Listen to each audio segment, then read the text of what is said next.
é o que você faz dela. E todos podem ter uma vida boa, porque Deus não faz acepção de pessoas. Ele diz que tem um bom plano para você, e você, e você, e você, e você, e você, e ninguém é deixado de fora. As promessas de Deus são para quem quiser. Mas eu vou te dizer que você tem que estar determinado a ter isso, porque o diabo vai tentar roubar de você. Então não é apenas uma questão de, oh, isso é bom, eu vou ficar aqui esperando pela minha vida boa. Você vai precisar estudar a palavra, resistir ao inimigo e permanecer forte quando estiver tendo provações e tribulações, e aprender a confiar em Deus e colocá-lo em primeiro em tudo na sua vida. E, sabe, nossa caminhada com Deus é uma jornada. E realmente, a vida é mais sobre a jornada do que sobre o destino. Estamos crescendo constantemente. Eu estou crescendo, você também. E quando Jesus voltar para nos buscar, a Bíblia diz que seremos transformados num piscar de olhos. Então eu gosto de ver assim o que quer que ainda esteja errado conosco. Estaremos em pontos diferentes. No estalar de dedos, Ele consertará e terminará tudo. Eu não acho que Deus vai ficar chateado com ninguém se ainda não estivermos chegado lá, sabe? Mas o que Ele quer nos ver fazendo é continuando prosseguindo. Continue prosseguindo. Agora, eu creio que a nossa atitude tem muito a ver com o tipo de vida que nós temos. Porque acredito que Deus quer que todos tenham uma vida boa, e acredito que todos podem ter uma vida boa, não importa quantos pecados você tenha cometido no passado, Deus está disposto a perdoá-lo, é só você pedir. Não importa que tipo de vida você teve, não importa o quão ruim tenha sido, ela pode ser revertida. Tem duas palavrinhas na Bíblia que dizem, mas Deus. Eu amo essas palavras. Os irmãos de José o odiavam, mas Deus deu-lhe favor. E assim eu posso dizer que o diabo tentou destruir a minha vida, mas Deus interveio nela. E todos vocês têm um mas Deus também. Não importa o que tenha acontecido no seu passado, mas Deus é por você. O inimigo pode estar contra você, mas Deus é por você. O justo pode cair 7 vezes, mas se levantará. Isso é tudo que você tem que continuar fazendo. Se levantando, se levantando, se levantando e se levantando. Amém? E cada esforço que você coloca em seu relacionamento com Deus, isso te aproxima um pouco mais de ter a plenitude dessa vida que Deus quer que você tenha, o que, acredito, a Bíblia diz, acho que em Romanos 14:17, o reino de Deus não é comida nem bebida, então não se trata de coisas, mas é justiça, saber quem você é em Cristo e ter um ótimo relacionamento com Ele. Você desfruta de Deus, você está em paz com Deus, está confortável com Ele, entende que Ele não está bravo com você. Meu pai era um homem zangado, ele estava sempre com raiva de algo e levei muito tempo para entender que Deus, Ele não estava bravo comigo toda vez que eu cometia um erro. Ele não ficava bravo por dias e dias como meu pai ficava. No momento em que você pede perdão a Deus, na verdade, todo o perdão que precisa já foi dado, tudo que precisa fazer é se arrepender do pecado, significa estar disposto a se afastar totalmente dele, confessá-lo. Deus o esquece e o leva para tão longe quanto o leste está do oeste. Isso é incrível, sabia? Há uma escritura, ela diz que Ele perdoa os nossos pecados por causa de si mesmo. Eu amo isso. Ele não quer nada entre nós e eu acho que é por isso que Ele nos diz para perdoar as outras pessoas. Não é por elas, é por nós. Porque quando você está realmente bravo com alguém, você não consegue ser feliz e desfrutar sua vida. Então, acho que cada dia que Deus nos dá é um presente e acredito que Ele quer que desfrutemos de cada dia que nós temos. E alguns deles nós vamos ter problemas. E então, você tem que aprender a confiar em Deus. E essa é uma atitude da qual vamos falar agora. Apenas ter uma atitude de confiança, onde você está depositando a sua confiança no banco, está colocando em seus amigos, está colocando no governo ou está colocando em si mesmo. Sabe, você vai se decepcionar. Seus amigos vão decepcioná-lo. O governo vai te decepcionar. Nunca sabemos o que vai acontecer com os bancos e o sistema financeiro. Mas você pode pôr sua confiança no Senhor. Devemos começar a viver com uma atitude de confiança. E toda vez que começar a se preocupar, abra a boca e diga: Deus, eu confio em Ti. Diga algo, diga em voz alta: Deus, eu confio em Ti. No minuto em que o diabo começar a te atormentar com preocupação, você interrompe esse padrão de pensamento dizendo: Deus, eu confio em Ti. E se tiver que dizer isso 100 vezes por dia, continue dizendo, até que Ele vá embora e te deixe em paz.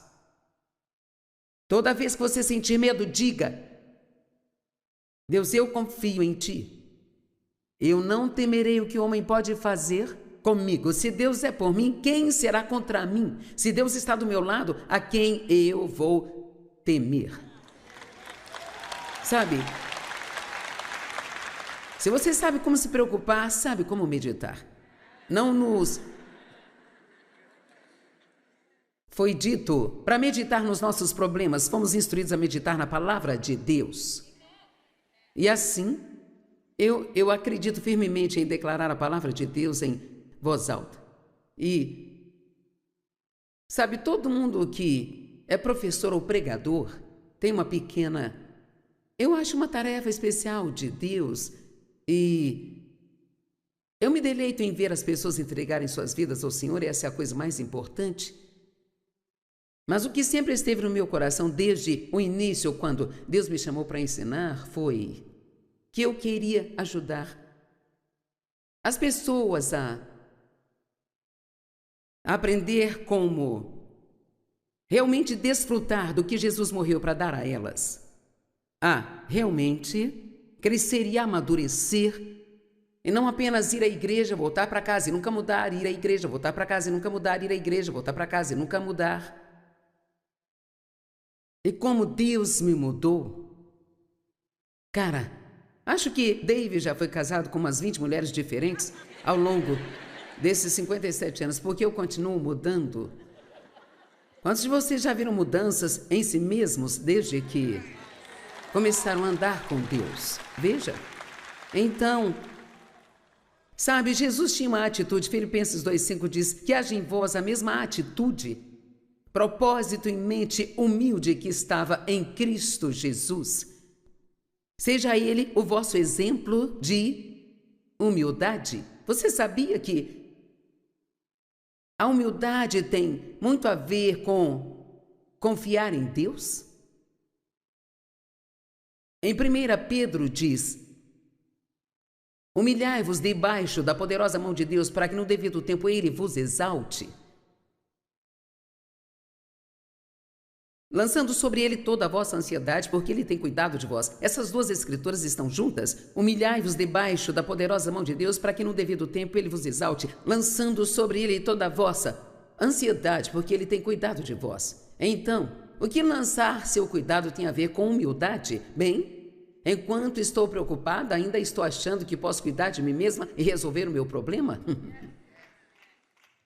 Mas quando me humilho debaixo da poderosa mão de Deus, estou dizendo: eu não consigo fazer isso.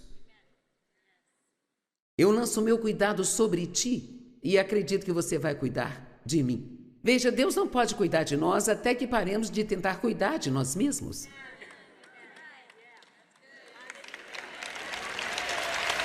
Amém? E uma das coisas que me ajudou a confiar em Deus é realmente saber que eu sei que Ele me ama. 1 João diz, o perfeito amor lança fora todo medo, e esse perfeito amor é o amor de Deus por nós. Ele é o único que nos ama perfeitamente. E se soubermos o quanto Ele nos ama, então saberemos que Ele vai cuidar de nós. Ele pode não fazer o que queremos, no tempo que queremos, da maneira que nós queremos, mas Deus não vai te decepcionar. Ele vai cuidar de você e você pode dizer, bem, espere um minuto, Deus já me decepcionou porque eu queria isso, eu pedi aquilo e não aconteceu nada. Bem, não se trata de conseguir o que queremos. Você ainda está aqui, não está? Então, Deus ainda está trabalhando em sua vida. Amém? Às vezes nós oramos e pedimos coisas que achamos que serão as melhores, mas Deus sabe mais do que nós. Temos que confiar que Ele sabe o que é melhor para nós. Quantos aqui confiam que Deus é mais inteligente do que você? Mas em 1 João, acho que é no capítulo 4, verso 16, na Bíblia Amplificada, isso foi realmente uma mudança de vida para mim, sabe? Há certas escrituras que você encontra em certos momentos que elas estendem a mão e agarram você, é como se... Pode não fazer sentido para ninguém, mas, cara, é uma mudança de vida para você. E na Bíblia Amplificada diz, esteja consciente e ciente do amor de Deus por você. Consciente e ciente. Então, o que eu tirei disso foi, o que Deus colocou no meu coração foi, comece a observar o meu amor em sua vida. Eu gosto de flagrar Deus me amando. Eu gosto de flagrar Ele fazendo coisas por mim, que só Ele sabe que estão no meu coração. Há tantas maneiras pelas quais Deus mostra o seu amor e o seu cuidado por você diariamente, mas deixamos passar. Porque achamos que é apenas o acaso ou coincidência, ou não sabemos o que achamos, mas é Deus estendendo a sua mão. Eu aprendi que Deus trabalha através das pessoas. Aprendi que quando uma pessoa me faz um elogio, eu aprecio que elas deixem Deus usá-las, mas acho que é Deus falando através delas, me encorajando. Sabe, eu passei por muitas coisas no último ano e meio, com a perna quebrada e os nervos bagunçados na outra perna e um coágulo caindo de costas, me machucando bastante. Mas quer saber? Deus me ajudou em tudo que eu precisei fazer e eu ainda estou aqui. E meu marido me disse outro dia, Dave colocou os braços em volta de mim e ele disse, eu quero que você saiba que eu estou muito orgulhoso de você pela boa atitude que você teve com tudo que você passou com as suas costas. Bem, veja, eu tomei isso como um elogio de Deus. Eu agradeci ao Dave pelo elogio, mas eu acredito que foi Deus dizendo, ei Joyce, estou orgulhoso de você pela boa atitude que você teve. E quanto mais você vê Deus trabalhando em sua vida desse jeito, então mais próximo em seu relacionamento você estará com Ele. E mais fácil será para você confiar nele. Não apenas nas pequenas coisas, mas nas grandes coisas. Deus vai cobrir você. Amém? E sabe, você pode estar pensando, eu gostaria de ter um marido que me elogiasse desse jeito, mas, bem, sabe isso? Não é um evento diário na minha casa também? Mas, digamos que você seja casado com alguém que nem mesmo é salvo e você pensa, isso seria bom, mas eu nunca recebo um elogio do meu marido. Quer saber? Não fique amarga por isso, apenas deixe Deus usar quem Ele quiser usar. Às vezes queremos algo dessa pessoa aqui, mas Deus não pode obrigá-la a nos dar, mas se nós confiarmos em Deus para nos dar, agora vamos? Em vez de confiar em você para me dar, ou em você para me dar e depois ficar bravo com você porque você não me deu, preciso confiar em Deus para trabalhar e me dar isso através de quem Ele quiser. Então eu quero que você comece a observar quando Deus aparece e se mostra em sua vida. Amém? Eu sinto que eu trabalho para Deus. E a Bíblia diz que Ele nunca se esquecerá do nosso trabalho no Senhor.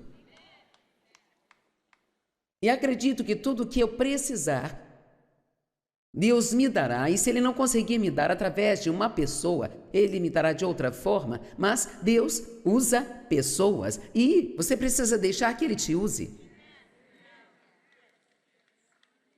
Preste atenção às coisas que vêm ao seu coração. Semana passada, eu fiquei pensando numa mulher que costumava trabalhar para mim. Isso foi há uns 10 anos atrás. E eu continuei pensando nela e pensando nela. Então eu entendi, bem, talvez eu precise ligar para ela. Então eu liguei e ela não atendeu e ela me mandou uma mensagem de volta dizendo: estou no pronto-socorro e caí esta manhã e quebrei meus 2 pulsos. Bem, Deus só queria me usar para lhe dizer que a amávamos, que eu oraria por ela. Da mesma forma que Deus quer usar outras pessoas para ministrar a você, Ele quer usar você para ministrar a outras pessoas. Não sei como achamos que Deus faz as coisas, mas sabe, Ele trabalha através das pessoas. Amém? Confie em Deus, coloque sua confiança nele. Tome a decisão de colocar sua confiança em Deus. E não se esqueça, lançar seus cuidados mostra humildade, mostra que você sabe que não consegue fazer, mas acredita que Deus consegue. Com certeza Jesus teve uma atitude confiante. Em Lucas 22, 42 e 43, ele estava no jardim do Getsemane e é tão interessante, eu realmente refleti muito sobre isso no ano passado, que por 3 vezes ele pediu a Deus que passasse o cálice dele. Não uma nem 2, mas 3 vezes. Então ele não queria ir para a cruz em seu lado natural, como filho de homem, como ser humano. Ele não queria passar por tudo aquilo. Mas aqui está a questão. Ele queria obedecer a Deus mais do que ele queria receber o que ele queria. Nós vamos falar um pouco mais sobre ter uma atitude obediente em alguns minutos, sabe? Mas a única coisa que eu quero apontar disso é que ele disse: Pai, se possível, passa de mim esse cálice, no entanto, que seja feita a tua vontade e não a minha. Ele estava dizendo: eu não quero fazer isso, mas eu confio em você. E o que você decidir, está tudo bem para mim. Podemos ser assim, podemos chegar ao ponto em que dizemos: Deus, isso é o que eu quero, ou isso é o que eu não quero, mas se não acontecer assim, eu confio em você para cuidar de mim. Você sabe como sua vida será boa se confiar em Deus para cuidar de você? Você deixa de ficar bravo com todo mundo pelo que não estão fazendo? Bem, o meu chefe deveria estar me pagando mais, eu mereço um aumento e estou bravo com ele, então vou passar toda a hora do almoço fofocando sobre isso. Como esse lugar é ruim para a gente trabalhar. Bem, você só está se fechando para não ser abençoado. Ore para que Deus lhe dê favor, e se Ele não fizer com que o seu chefe faça o que ele deve fazer, Ele vai arrumar um emprego melhor para você em outro lugar. Ou então te livrará desse chefe e arrumará outro chefe que... Sabe, Deus nunca fica sem formas de entregar as bênçãos para você. Agora, eu demorei um pouco por causa da forma como fui criada e eu nunca tive ninguém para fazer coisa alguma por mim. Eu comecei a ter que cuidar de mim mesma, ainda muito jovem, e eu especialmente não confiava nos homens, tinha sido muito ferida por eles. E eu me casei com o primeiro cara que apareceu aos 18 anos, e isso foi um pesadelo de 5 anos em cima de outro pesadelo de 18. Ele andava com outras mulheres o tempo todo e era um ladrão mesquinho, vigarista, e eu acabei finalmente me divorciando, tive um aborto espontâneo, depois tive um bebê no fim do nosso relacionamento. Ele estava morando com outra mulher, a alguns quarteirões de onde eu morava, e falava com todo mundo que o bebê não era dele. Era muito difícil para mim confiar nos homens, porque mesmo quando o Dave me pediu em casamento, sabe? Tivemos apenas 5 encontros e ele me pediu em casamento. Então, eu não recomendo isso para ninguém, mas funcionou para nós. E sempre digo a ele que ele teve que se casar rápido comigo para não descobrir onde estava se metendo. Porque eu era bem bagunçada. Eu conto esta história com frequência, mas sabe, David tinha 26 anos e eu tinha 23 anos. Ele era um crente cheio do Espírito Santo, amava Deus, estava orando por uma esposa.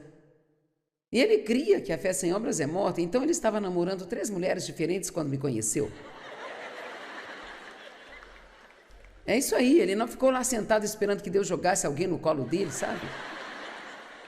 Ele saía por aí fazendo as suas rondas. E ele fez uma oração que só podia ser uma oração guiada pelo Espírito Santo. Ele realmente não sabia o que ele estava fazendo. Mas quando ele pediu a Deus uma esposa, ele disse que seja alguém que precise de ajuda. Agora, alguém aqui que quer se casar já orou para que Deus te desse alguém que precise de ajuda? Não, tenho certeza que você orou pelo espécime perfeito. Amém? E então, com 3 semanas de casados, ele olhou para mim dizendo: o que há de errado com você? Eu pensei: o que há de errado comigo? O que há de errado com você?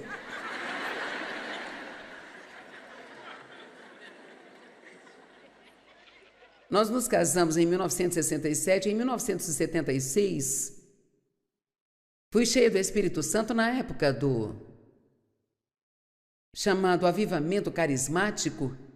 Eu comecei a aprender a palavra e, quando me deparei com a cruz, com o fato de que as mulheres devem ser submissas aos seus maridos, eu pensei: agora eu estou em apuros. E eu me lembro do Dave me dizendo uma vez: por que você sempre age como se eu fosse o seu inimigo? E acho que, meio que no fundo da minha mente, os homens eram meus inimigos. E quando o Dave me pediu em casamento e ele disse que me amava, eu não consegui nem responder porque eu não sabia o que era o amor. Todos que tinham dito que me amavam tinham me ferido, e muitos de vocês sabem exatamente do que estou falando. Você foi ferido? Eu não sou um cavaleiro solitário aqui. Muitos de vocês sabem exatamente do que estou falando. E então, às vezes, quando você se machuca muito, tende a não confiar, especialmente não confiar nas pessoas. E temos que falar um pouco disso também, porque viver sua vida desconfiando de todo mundo é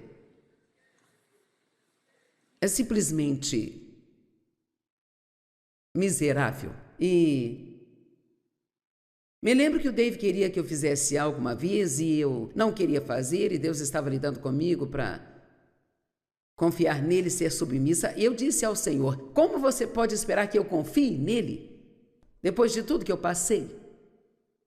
E o que ele colocou no meu coração foi: não estou pedindo para você confiar nele, estou pedindo que confie em mim com ele.